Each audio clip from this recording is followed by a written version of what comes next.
NeonicVoid Productions presents.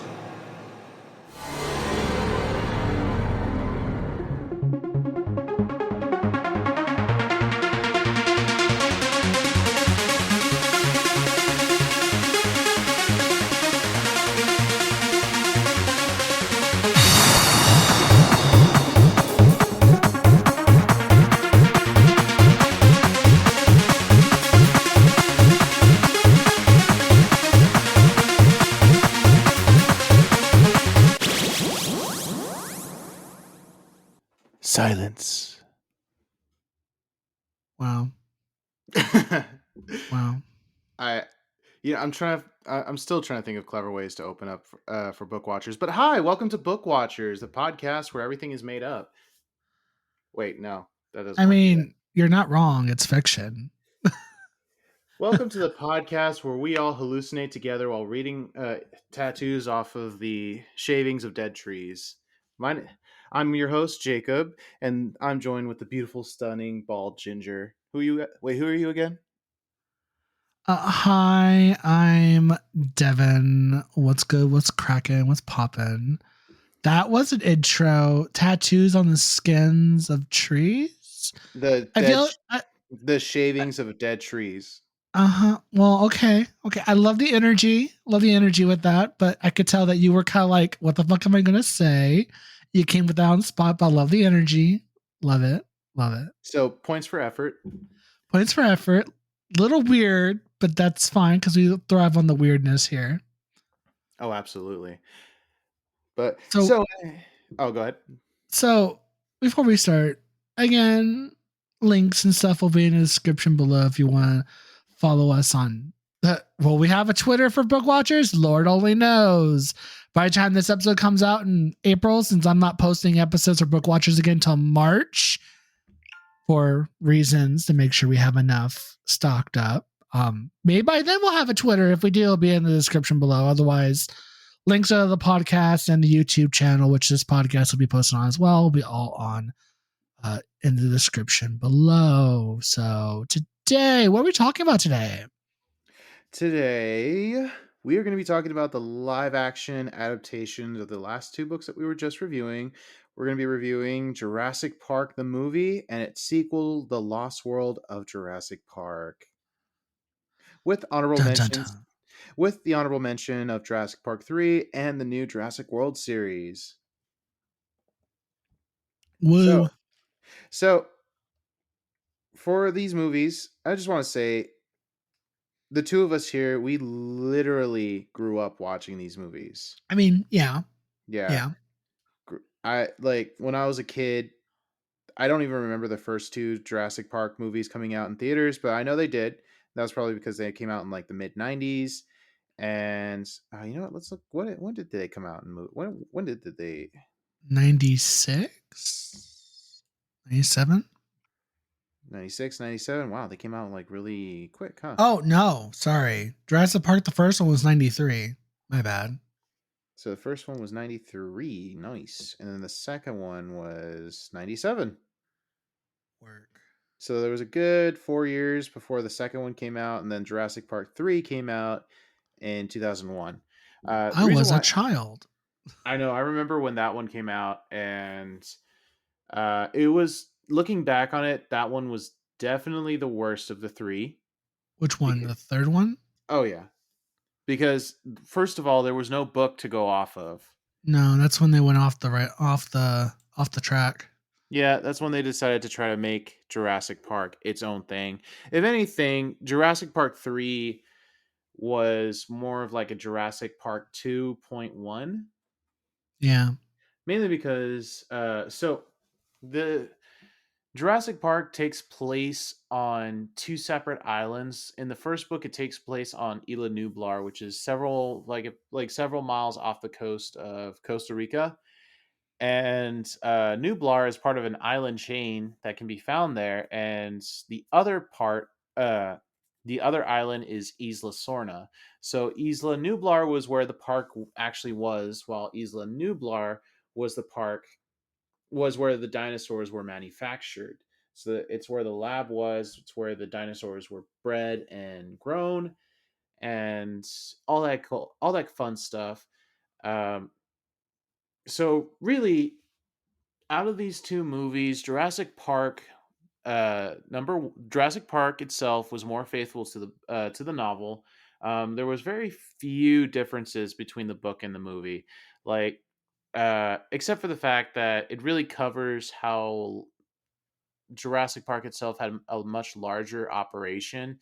Now in the book, it just kind of underscored how like their operations were. It seemed like there was only like a handful of staff that was there to monitor, run the operations of the whole island, and also to keep an eye on the dinosaurs that were there. Um, Really, there was pretty much the movies didn't really cover how there was a lot more to do with like the basically how the park was failing.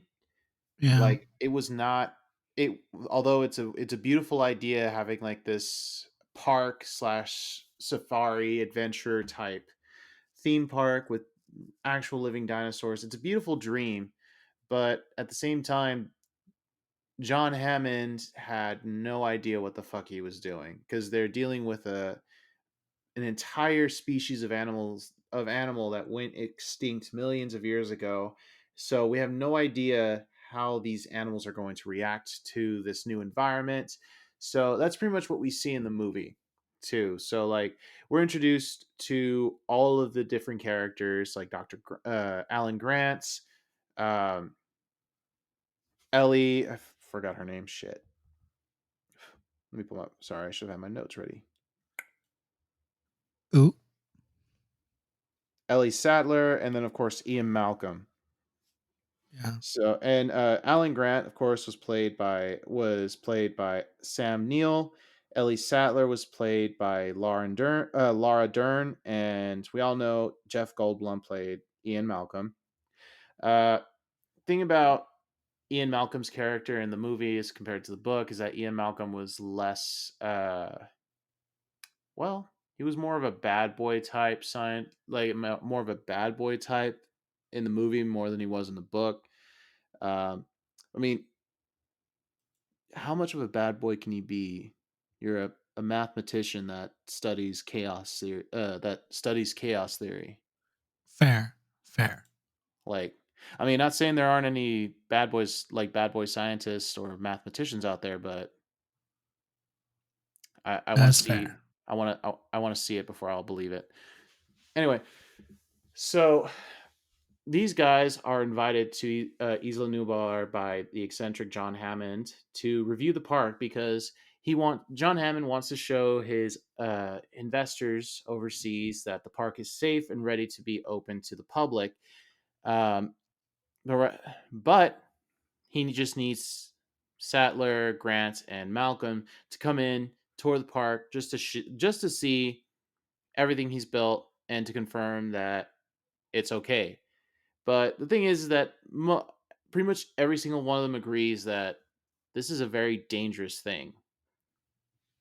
It's amazing. We have that iconic scene where Dr. Grant and Sattler, they both when they're taking that first tour of the island and they're driving through that forested area and they come across the herd of Brachiosaurus and all the other dinosaurs, and you just that scene right there was like probably like one of the most visually spectacular scenes in the early 90s because that scene was pretty like heavily CG'd, like all the Yeah. dinosaurs. Like even now, like I watched that movie recently and just seeing that scene, yeah, you can tell like it's old, it's the form of CGI graphics, but it's still good. It aged very well. Yeah. They did Agreed. they did a very good job with that. And of course, the first movie follows the same narrative. Hammond takes them all through a tour of the facilities, the parks. They're given like full detailed explanation of how like Hammond was able to discover that it was possible to clone these animals from DNA harvested from amber. So, like, for those of you who don't know, amber is a form of fossilized tree sap. And in Hammond's case, like some of these amber, they theorize that millions of years ago, in like ancient uh, blood sucking insects like mosquitoes got trapped in the amber after getting got after consuming some dinosaur blood, Hmm. and that blood got preserved. Sorry, my cousin just pulled up, and like, my God, his car is like loud. Like, all I heard was this like scratching, scraping sound, and I'm like, what the fuck is that? And I looked out the window, and I could see his car pulling in the driveway, and I'm like, my God, James. Anyway, so they're introduced to like they're shown how like using by using thoroughly like innovative genetic sequencers and extracting technology and all that, they extracted the DNA from the amber. They were able to repair the DNA by splicing uh, compatible DNA from other existing animals with the dinosaur DNA, and thus they were able to resurrect the dinosaurs. And the movie really captured, like, really like makes this whole story seem like the whole Jurassic Park operation seem like it's on a bigger scale, Hmm. because the books make it seem it's a lot smaller. Like I said earlier, it was like a lot smaller, but what the movie leaves out are like several like key details, like like the fact that some dinosaurs escaped from the island, mainly the compies, the little green chicken like dinosaurs. They're small, like scavenger type dinosaurs. They are also known as nest eaters, so they often invade the nests of other dinosaurs, eat the eggs, kill the babies, things like that. And there was a scene in the book where some of the compies got to the mainland of Costa Rica, and they like when they had broke gotten into a house in a nursery and ate a baby, but we don't talk about that here. Oh, So I'm not going to talk about it more than just. well, that wasn't in the movie though. Yeah, it wasn't. It actually left out the fact that like the compies. The the more Act, horror side of things wasn't really there mhm. anymore. Yeah, it was definitely. I don't know. It was definitely more of a child friendly movie, even though Mhm. we did see a T Rex eat a few people, and then of course the Yeah, Velociraptors. I think like yeah. the one thing that made this movie a lot scarier were the Velociraptors. Like they did a good job. Like they made it. They definitely captured how pack oriented the Velociraptors are, and throughout the whole movie, that was like the more menacing threat. Like the scene where the Velociraptors chase those two kids into that kitchen and they're trying to hide from them. That was terrifying to me as a kid. I was like, oh my God, they're gonna get eaten. Oh my God. Fair. So yeah, even watching these movies now is like, man, there's so much nostalgia. Agreed. And uh now, like, I know my niece and nephew both are well, my nephew especially, he loves these movies and he loves the new Jurassic World movies. So like it it's definitely like it's definitely one of those classic movies. Um I'm just trying to like remember like what are some differences that like some key differences. Like so one thing, so before, okay, I do remember the differences, but there's, like I said, there were some scenes that were either left out or changed in the movie. There were very few because the movie was very faithful. I will say that John Hammond's character was a lot more pleasant than he was in the book. Mhm. While his character was more or less the same in the book, he was actually a lot more narcissistic and self-centered in the book. Like his grandkids, in the Yeah. movie, yeah, he brought them along. Yeah, the reason why his grandkids were at the island at the time was pretty much the same. there was something going on with their parents, so they went to go stay with their grandfather for a bit, and he brought them to the island. But like, while in the movie he was more than happy to have his grandkids there, but in the book there was definitely like heavy implication that he wasn't entirely thrilled that his grandkids were there with him, Yeah. because It was like, more of a dick, yeah, just in general. he was more of a dick in general. He didn't exactly care that there were issues with the park, like beyond just the fact that like behind the scenes, like operational issues and like trying to keep the animals under control and keep them tame and everything like that. Every time there was an issue, he would brush it off and say, well, we can fix it, right? Or like, no, just get it done. Or like, he was definitely ignoring the issues at hand, and was more focused, and he was just more focused on the results. Like, he wanted his park working, and he wanted it working as soon as possible, consequences be damned. And in the book, in the end, he ended up getting eaten by the protocompies. Yeah. Yep. So Sure like, that. what happened was is that like he and the others were trying to escape from the main complex because the velociraptors were really like going after them. And then he ends up tripping and falling down a hill.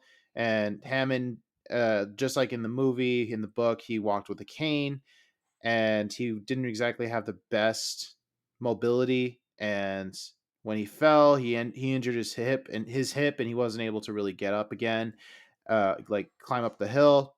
And that's when the compies came, and they attacked and ate him. So that's it for John Hammond.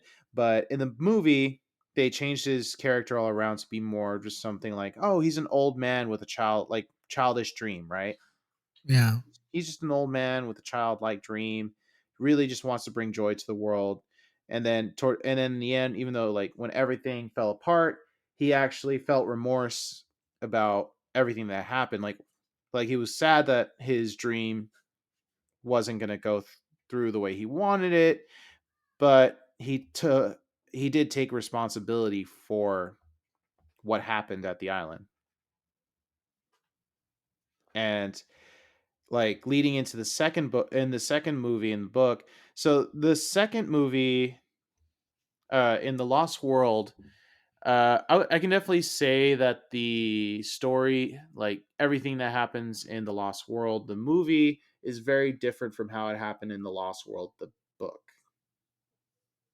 How So, so? so for starters, in the Lost World, the book, they go to Isla Sorna. Malcolm, Dr. Thorne, and a small team. They go there because they're trying to rescue this dumbass scientist who was like so hell bent on discovering a lost world, right? Mhm, A mhm. world, like an environment, a biosphere filled with extinct animals and fauna, things like that, right?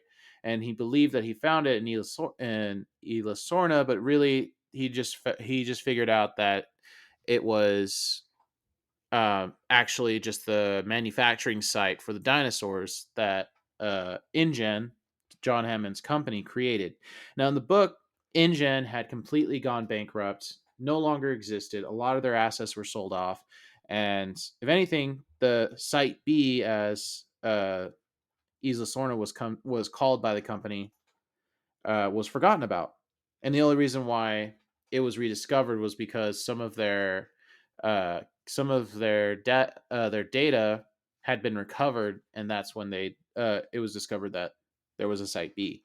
But in the movie, it was completely different because while the book, like, there was a rival company called I think it's Biosynth or something. Mhm. So InGen's rival company has been trying to get a hold of uh, InGen's technology, particularly the genetics technology and the research concerning uh, the engineering of these dinosaurs, right, and recreating the dinosaurs because they wanted to make their own dinosaurs.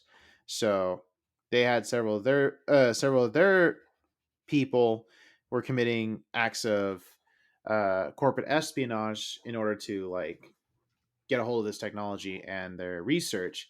Like in the first book and movie, that's what happened. One of InGen's own software developers for the island security systems, for one of the island security systems, he ended up shutting down the whole island, which is why like the dinosaurs got out, went on the T Rexes went on a rampage, the Velociraptors attacked people. It's because this one dumbass uh, shut down the security systems, thinking that okay, I'm going to shut it down for a few minutes so I can grab what I need and get the hell off the island, and then the security system will unlock itself afterwards.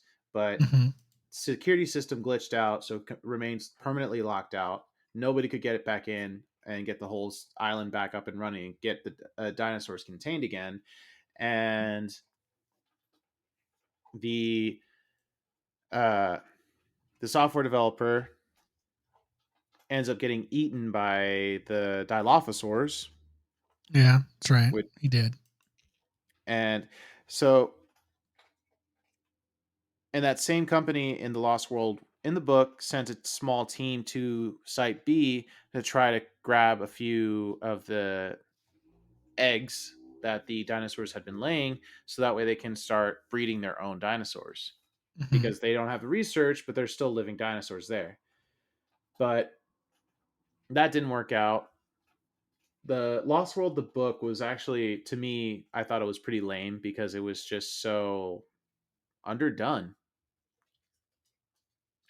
Hmm. But the movie, it was completely different because so since John Hammond, he survived since he survived in the movies, uh, in beginning of the Lost World, it pretty much starts with Ian Malcolm heading to Hammond's estate in order to talk with Hammond himself, and he's greeted by some executives from InGen, executives that Malcolm really despises because Malcolm tried to tell the public about what happened at Jurassic Park, but but the InGen executives, they basically buried him under like a mountain of litigation Yeah.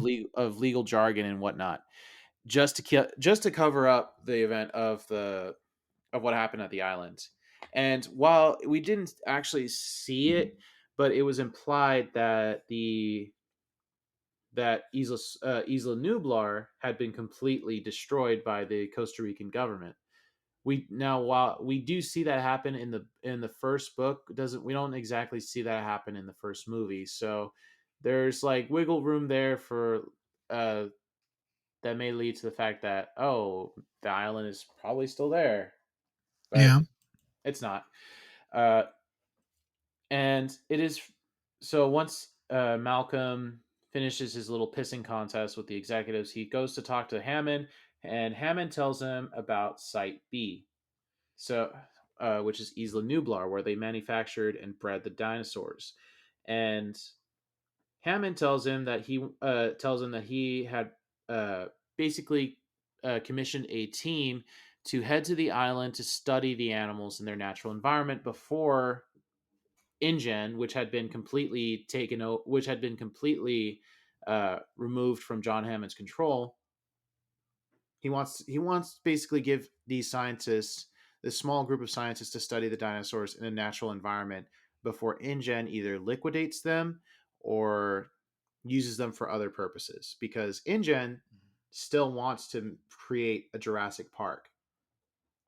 They still want Jurassic Park, but where Hammond wanted something more like just something more natural in a more natural setting and more like child friendly, and also something that would allow scientists from all over the world to study these animals in a natural environment.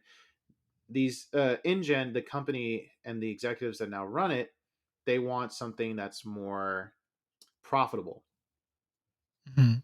So Hammond convinces Malcolm to go to the island with a small group uh, of other scientists and videographers to study the animals in this new environment. Because when Site B was shut down, the dinosaurs were allowed to roam free, and while Hammond thought that the animals would die off because they're no longer getting their proper nutrients and vitamins that the handlers would have to give them in order for them to survive, because InGen deliberately bred the dinosaurs to be dependent off of a certain mineral or a certain protein. I believe it's called lysine. Uh, it's like a vitamin or like a certain nutrient that the dinosaurs need to be constantly getting in their food. Otherwise, if they don't get it, their digestive tracts will break down and they will die. Mm-hmm. So they couldn't. They basically they wanted to ensure that the animals couldn't survive on their own without InGen's direct intervention. But he realized that somehow these dinosaurs on Isla Nublar had somehow managed to adapt, and they managed to find another source of lysine rich food on the island. So they're thriving, and Hammond wants to take advantage of this before InGen comes in and fucks it all up again. So Malcolm and this team, this was actually like probably what made this movie cool, was like there was a whole team of really smart and really sorry, some shit going on in the house. But this whole team of just really smart and I'm trying to look for the word, motivated individuals. They head to the island. Mm-hmm. They they start their mission of studying the animals. Malcolm really only goes because his ex-girlfriend Sarah Harding had already been sent to the island ahead of the expedition team, and him not wanting anything to do with Hammond or Jurassic Park in general or the dinosaurs ever again, he agrees to go to the island just so he can get Sarah out of there, his girlfriend out of there. Yeah. Um, And another thing about Malcolm, another change that they made about the movie from the book was that Malcolm has a daughter. In the book, these two kids stow away on their expedition to the island to rescue that scientist. Mm-hmm. But in the movie, in the book that just didn't really make much sense to me, and I think the producers of the Lost World movie agreed. So they changed it to where, like, instead of it being these two random kids that stow away on the expedition, it's just Malcolm's daughter, because Mm-hmm. she wanted to go. She misses her stepmom and everything. So she stows away on the expeditionary team. They don't find out until after they reach the island, and by that point, Malcolm isn't has no luck convincing his girlfriend to come back with them.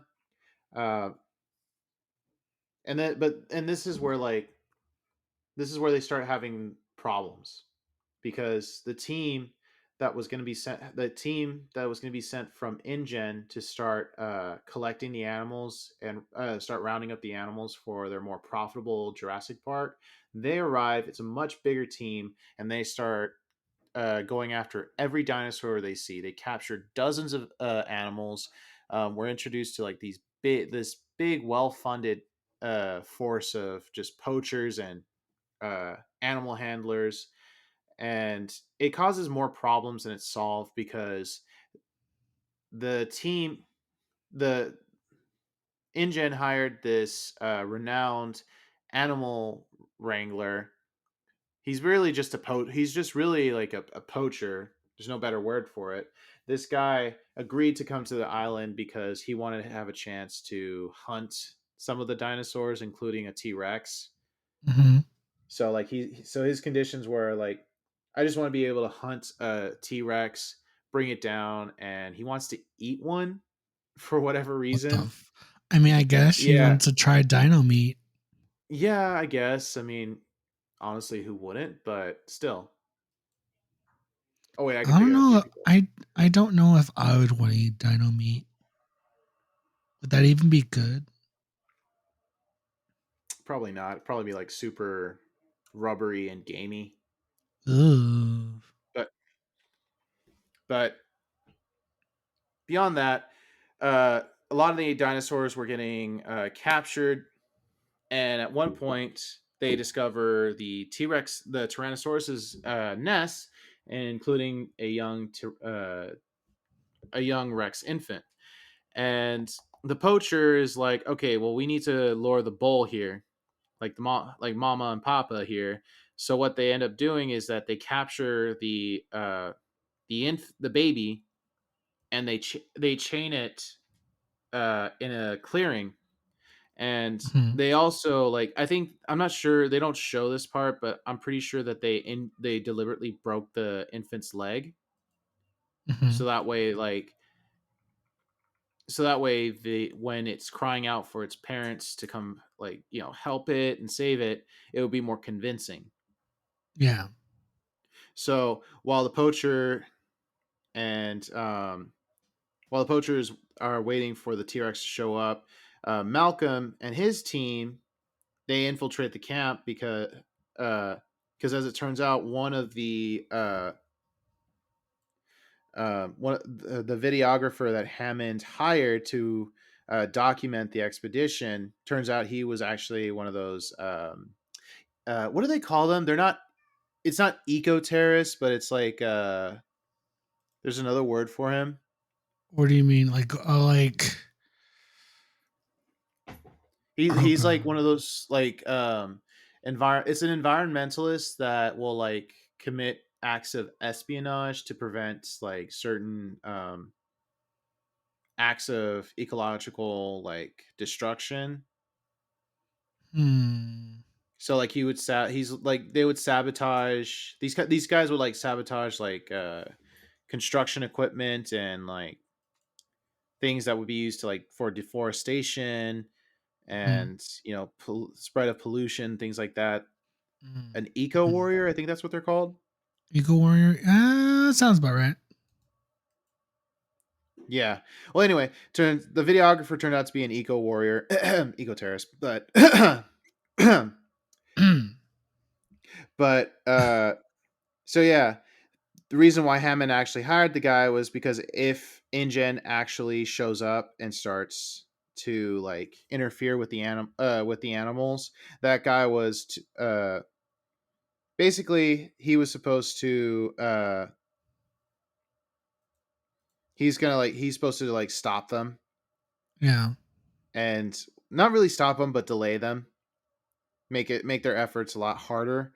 So while the poachers are waiting for the T-Rexes to show up to come get their baby, the Malcolm, the eco terrorist, and their team, they sneak into the poachers camps.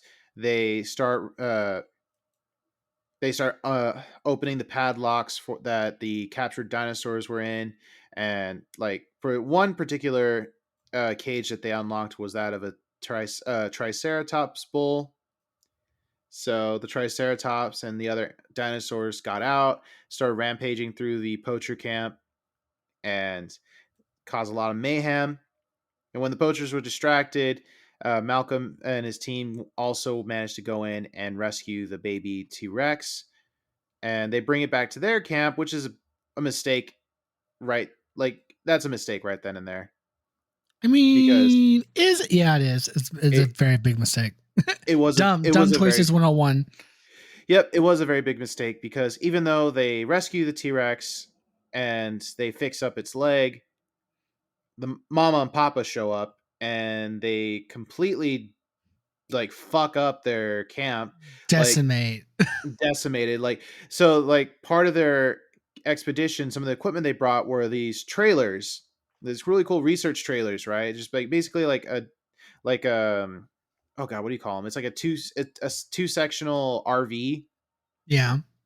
and Um, they fuck it up and they push it over a cliff, and, like like, you do.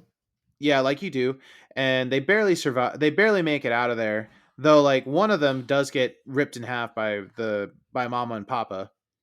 Like, that was a brutal scene. Like, my mom actually, like, as a kid, my mom wouldn't let me watch the Lost World because of that stupid scene. I'm like, Mom, you let me watch some dude get eaten alive by a velociraptor in the first movie. I don't know why this is any different. I mean, that is true. You're right. but either way, so like so these T-Rexes, they completely just fuck up the camp, and Harding, Malcolm, and the ego terrorist, I keep forgetting his name, but he was played by I think who was he played by? Let me pull up my notes again.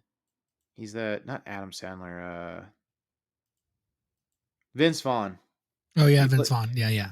Yeah, he plays Nick Von Owen, the eco terrorist slash eco warrior. Mhm. He so those three were trapped in the RV when the T-Rex attacked, and the other dude on their expedition, I think his name was Peter. He gets ripped in half by the T-Rexes, and Yeah. went so Harding, Malcolm, and uh, Owen, they managed to get out. They were rescued from the RV before it plunges over the cliff, and the people who rescued them are none other than the poachers hired by fucking InGen. So the people that they basically just like sabotaged ended up rescuing them. And the thing is that they're both parties are in the same boat now because they when the dinosaurs were released and they rampaged through their camp, the Mhm. poachers, they lost their radio equipment was destroyed, so now they can't call for help. And since the RV was pushed over the cliff by the T-Rexes, Malcolm's team can't even get a call for help either. Um, Yeah. but since there's an entire InGen team there, they reveal that there is a compound on the other side of the island that should have working communication equipment. So now both groups have to work together to make it across the island, past all the dinosaurs to get to the communication equipment. And so it's a little tense because like since like both teams are working are like supposed to be working against each other. Like Yeah. there's a little bit of tension, but it's just more of that like enemy of my enemy, uh, my friend type of deal, or like we're in this together. Yeah. Whatever, right? They're all trying to get out of the island alive. Yeah. They're So they trying to start get the hell out of there because of all the bullshit. And they're like, we're done with this shit. like screw fuck this shit, I'm out. Period. Yeah, and there's one character in this movie that was introduced that I really fucking hated because like he was just this weird type of like confrontational kind of character. Like he was just like like he his name was Dieter Stark. I Mhm. think that's what his name was. Let me see. Well, anyway, so yeah, along the way the whole group started losing people because like one guy got separated from the group and he gets eaten by the compies. Um, at one point they make camp, and thing is the T-Rexes followed them and attacked the camp.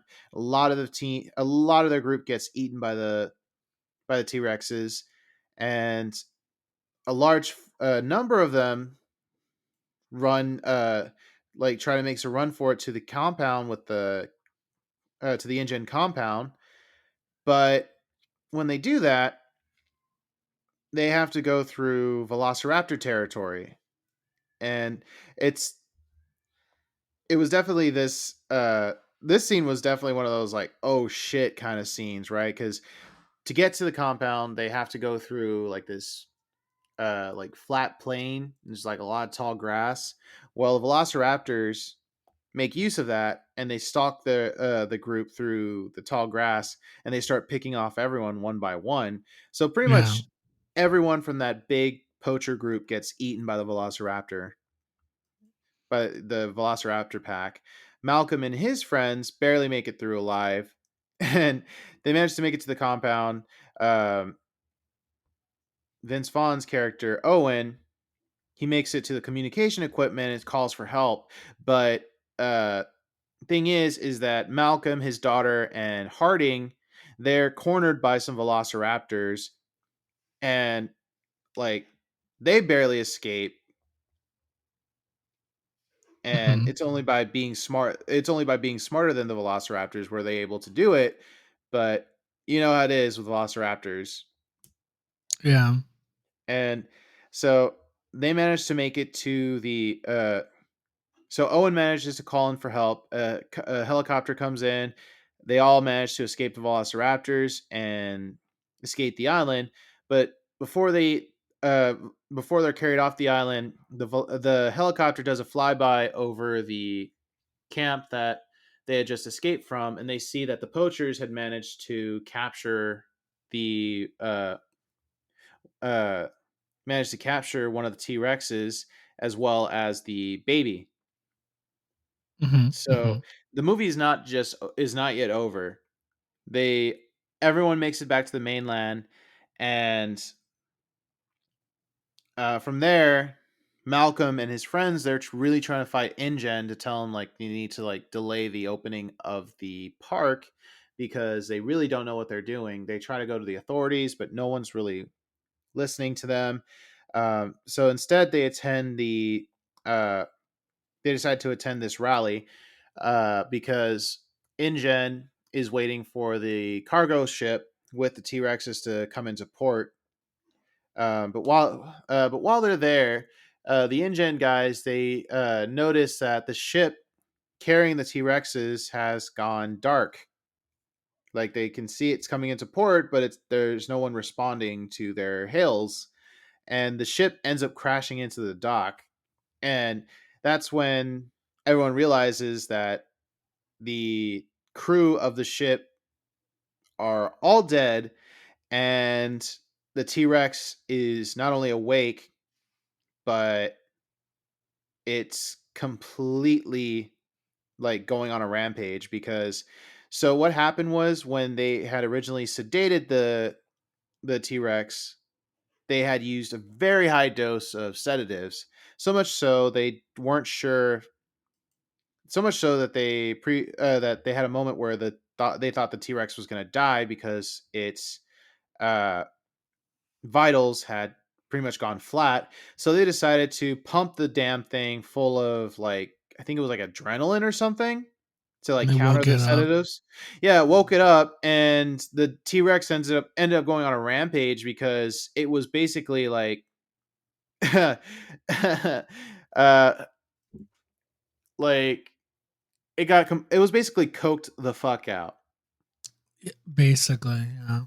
Yeah, so it goes uh it goes on a rampage through the town. I think this was like the port of San Francisco or like San Diego.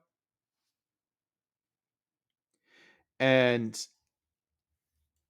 like it gets off the boat, rampages, it's terrorizing everybody. Malcolm and his friends have to like distract it and try to find a way to get it to follow them back to the ship so they can trap it and sedate it again. Um, they've learned that that InGen had also captured the the baby, and they decide like, well, let's use the baby to lure the dinosaur back to the ship. So they go to the new Jurassic Park that was currently being built, and they find the baby there. They take it. They get they get Mama Bear's attention, and that seems to piss it off even more. So it ends up chasing them all across the city back to uh, the ship, and there they do manage to sedate it, but not before it eats John Hammond's. I believe it was his nephew, because all throughout the movie, the nephew was the one that was like organizing and leading the poacher expedition, and he ends up getting eaten by the baby T Rex and dies. And uh, this is pretty much where it ends. It ends with like the ship being sent back to the island, so that way the T-Rex can be released again. And it's at this point it's implied that the world is now fully aware that that InGen had recreated dinosaurs, and there's a whole island full of them. Dun dun dun. Dun dun dun. The drama. Yep, I will say that. So, as far as like how well the movie adaptations did for each book, Jurassic Park nailed it. Like it was very accurate to the book, and there was only a few key differences. So mainly things that they left out to make it more family friendly, and at the same time made it a lot better.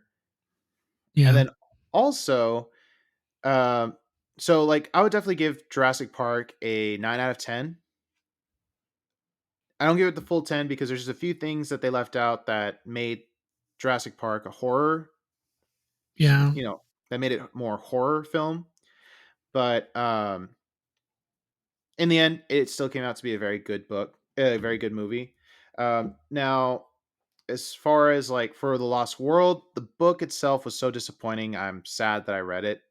Oh, But damn. but the movie really like just they really did they took a lot of creative licenses with this movie, and just made the story a whole lot better, more interesting and more exciting.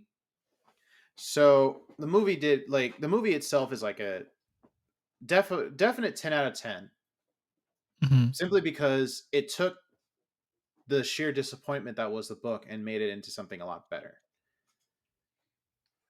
And now that's pretty much it for these two movies. As far as Jurassic Park 3, we're not really going to go over that movie, mainly because it wasn't based off a book. It was just more of like Warner Bros. Universal trying to do something different. They wanted to make this into its own story, right? Like, like try to make a franchise out of it. Yeah. And they kind of succeeded now that the Jurassic World series is in full swing. I think there's going to be another Jurassic World movie. I'm not entirely sure, but There's only 3 of them currently, and I think the third one was the last one of this trilogy. And as far as I have read, they're gonna kind of sit on it for a while and see what happens in the future. Their statement was very vague, so there's probably not gonna be one coming out for a while, most likely. yeah, I honestly thought that they weren't going to make a third one because the second one wasn't that great. I mean, Like, it had the Jurassic World series has its good points and its bad points. Like I really like the first one, and I really like parts of the second. Like the second one, that opening. Oh God, with the Brontosaurus. how they make you feel so bad for a dinosaur in these movies multiple different times is just irritating. That scene. Oh. That broke my heart. And if you watch the movie, you know what scene I'm talking about in the very beginning. He just like rolls up there as the island's exploding, and you're just like, go back, turn this thing around, save that boy. Like it's one of those things because like it's almost like, you know what the Brachiosaurus reminds me of? It reminds me of an elephant. It's big, right? Gentle. Okay, they're not exactly gentle, but when you think about it, they're pretty docile unless you provoke them. And they're stupidly intelligent.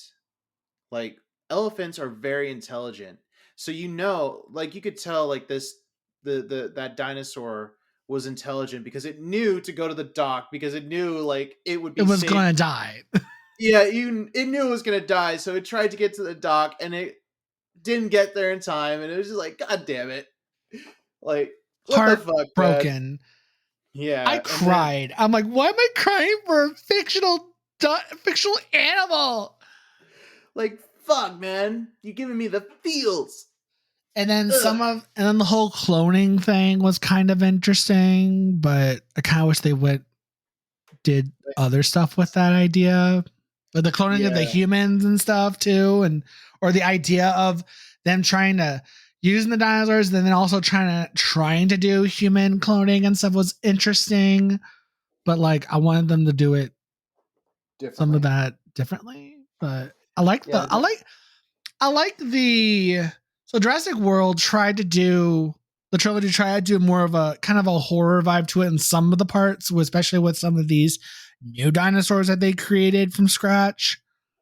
Like the Indominus Yeah, the Rex Dominus and Rex and the whatever the other one Indoraptor. was. Yeah, They didn't even create an Indominus in the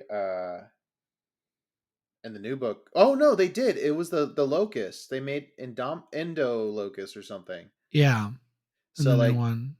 yeah, they were deliberately going to release them so that way they would consume crops at like a high rate, and then like release their own like basically monopolize the food market. Yeah, they were trying to destroy farms and food just for everyone to look at them, be like, save us, even though they're the ones that caused the problem in the first place. Yeah. Yeah, So fuck they that. kind of, especially with the first two, they kind of have more of a horror vibe in some scenes, and that I liked. I really did like the like, oh shit, we could die here today. Yeah. More of the monster, because I mean the Jurassic Park. I mean, I've had people tell me that they argue that the Jurassic Park films are horror films, but just because they're monster films or like kaiju, because I guess you could also say that by that logic, Godzilla, King Kong, all those are horror films, and technically, like, so I'll give that argument this: the original King Kong and the original Godzilla, those two movies were intended to be horror films, and yes, but like the ones today are not, they're unless you count like no. Shin Godzilla. Shin Godzilla, I would say is a horror film. But overall, like just because it's a monster doesn't automatically make the film a horror film. Because I would say the original Jurassic Park is not a horror film at all. It's a sci-fi film with maybe a sprinkle of like thriller or horror like spikes in there. But Yeah, I mean, and the only real horrifying part about the first movie was like the opening scene where yeah, like they're trying to wrestle uh that velociraptor into into its enclosure, yeah, and it attacks and kills uh one of the workers. yeah. That part was pretty creepy, but other than that, nah. It has elements, but I wouldn't consider it full on. The first book, I would consider more of a horror novel in a sense compared to the first movie. Mm-hmm. But Jurassic World, I think, takes the elements that they didn't put in the first one and tried to apply something like that in the Jurassic World series.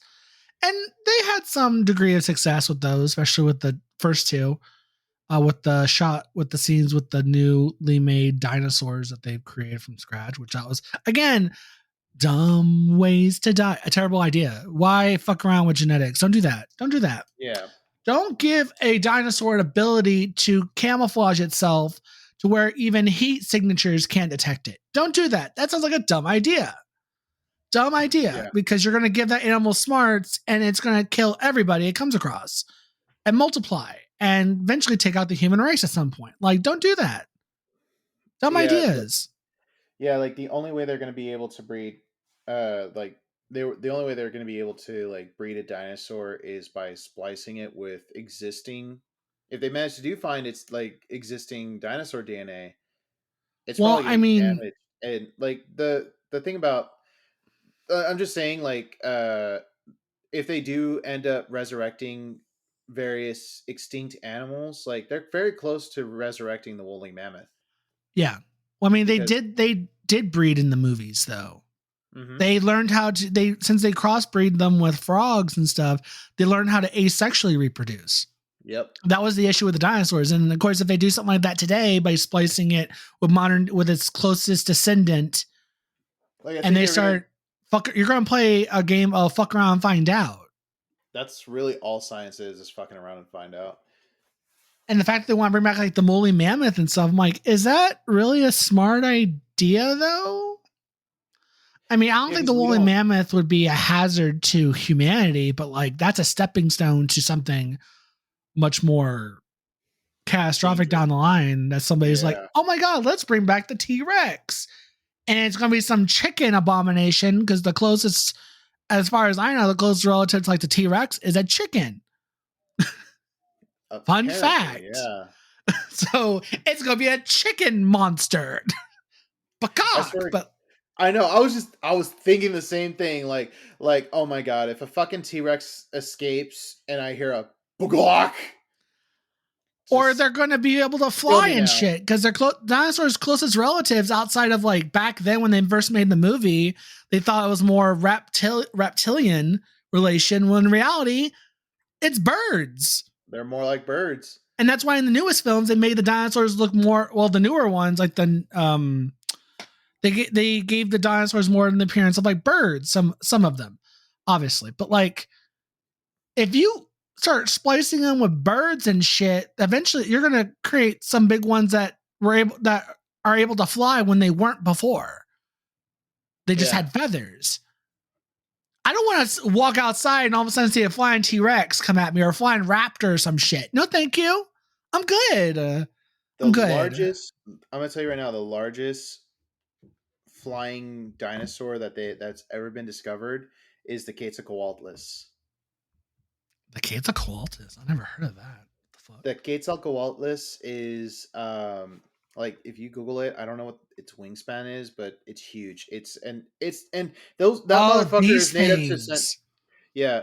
Oh, that's shit. They're huge. It's They like it's like a pelican on crack that eats meat. Oh no. Its wingspan. What's its wingspan? Let me see. Wingspan 33 to 36 feet estimated. No ma'am. No ma'am. Like there's a diagram of one standing next to a person, and like, god damn it, it's like standing next to like that. Its beak is about as long as a car, if not longer. Its wingspan's a little longer than like some of the big eagles that the Earth has had, but its beak is as long as a human. Oh no, sweetie. Oh no, we don't need that. We do not need that thing flying around. You know what it reminds me of? It reminds me of a heron, like a stork of some kind. It has a long beak. It does. It's like a beak made for skewering, but it's probably like a fisher, it's probably like one of those kind of like fisherman type birds. Like it would mainly feed more off of like fish or like aquatic animals. But hey, I mean, a bird's a bird. Most birds are carnivorous, so like these things eat like meat because I'm looking at images of them eating like little dinosaurs and shit, or smaller dinosaurs compared to them. It would not be hard for them to decide, oh look, a human, a source of food, caca. No. We don't need to start splicing birds with them doing amphibians and reptiles. That was bad enough because they learned how to asexually reproduce in movies, which I'm assuming that would probably end up happening in real life if they did that. Because frogs and shit, some species of frogs and lizards could asexually reproduce. They don't need a mate. Birds, I mean, as far as I know, I don't think birds can asexually reproduce. They need mates, but like, do you really want them flying in the air? No, I don't. No. Like, there were like in some remote regions of the world, there's still like rumors and reports of massive birds. Like here in America, the largest bird species in America is the Californian condor. Those things have like a 10-foot wingspan. Yeah. So like if something huge. Like if that thing wanted to, it could probably carry off a small child. But since it's a condor, those are like scavengers. Yeah, they eat things that are already dead. But like if a person's dead on the ground, they'll come down, munch, munch, crunch, crunch. Like they'll eat a dead person. Yep. My God, that thing is just. Ugh. I love vultures, but I think vultures are kind of cool in a sense, but like that's terrifying. That thing is huge. We don't need little dinosaurs that have wingspan as big as that, if not bigger, and then like able to eat a person. No thanks. I'm good. I can live my life without that. So any scientists out there thinking about wanting to bring back dinosaurs, don't. Jurassic Park is literally made as a cautionary tale of not fuck around with stuff that went extinct. Sure, people are wanting to do the woolly mammoth, and they're even thinking about trying to bring back the dodo bird because they so the dodo bird is also another thing they're trying to bring back. They're trying to, I guess they're gonna use I think pigeon DNA. I think some species of pigeon or pigeons in general are closely related to the dodo bird. So I think they're going to crossbreed with the dodo bird and DNA of a dodo bird to like a pigeon and trying to make the dodo bird. Dodo birds, woolly mammoth, I guess. I think with the woolly mammoth is a bit much, but that's just me. Mm-hmm. That because you're just asking for something. So. Yep. Well, anyway, moral of the story is let's just leave the dinosaurs where they are. Yeah. Let's leave them alone. Let's just leave them alone. I mean, I think it'd be cool to see a woolly mammoth, but at the same time, like they went extinct not only because of being overhunted by humans back in the day, Yeah. but also because thing is that they went extinct around the end of the previous ice age, which was about 13,000 years ago. Yeah. So they were more perfectly adapted to the harsh cold weather of the ice age. So now we're living in an era where like global warming is a thing and temperatures are really high. So The temperatures are rising before they're going to fall again. Yeah. So is it really beneficial? No, we'd probably be condemning those poor things to like an early grave. I mean, God, for God's sakes, polar bears are moving inland and breeding with grizzlies. Oh God.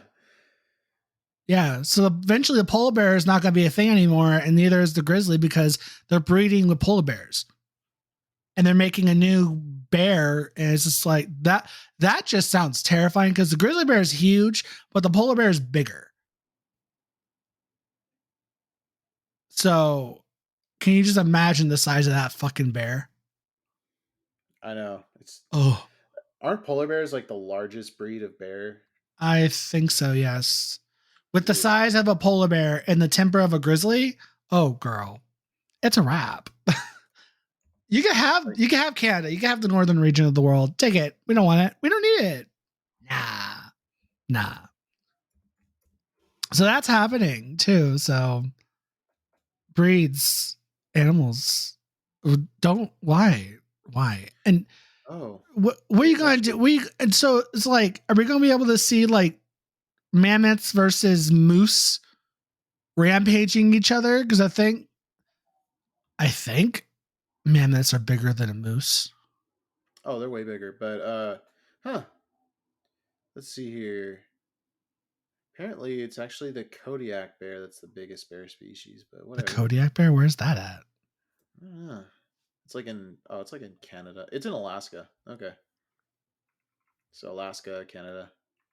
Kodiak bear. What the fuck is a Kodiak bear?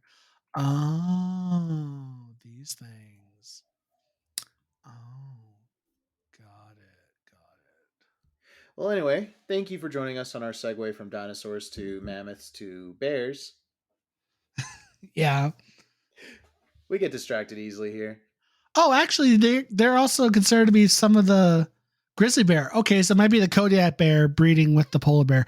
Anyway, oh God. Anyway, thank you guys for listening to today's episode. Don't bring back animals that don't need to be brought back. No, just leave them there. Okay, yeah, leave them dead. Honestly, they're probably on this earth somewhere. Amazon has been rumored of having dinosaurs for God knows how long, so leave them alone. Leave them there. We don't need to find out. There's like a really remote region of Australia that there's like absolutely no civilization because of how remote it is. And there's rumors of there being like big lizards there. Not we're not talking about like we're not talking about like crocodiles, alligators, or whatnot. We're talking about like something like a Komodo dragon, but bigger. Oh, that's nice. Yeah.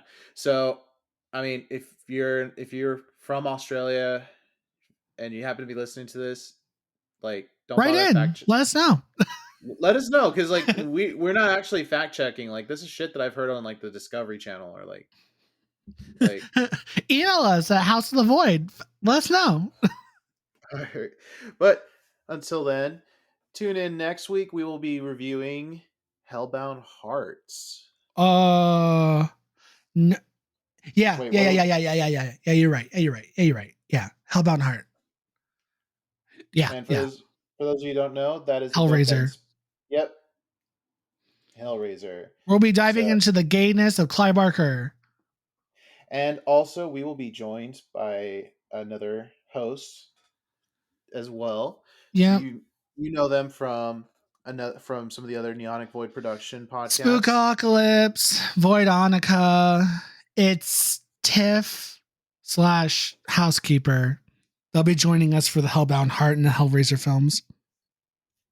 And they'll be doing housekeeping for us today in that episode as well. I know, because I'm terrible at it. So until then, bye.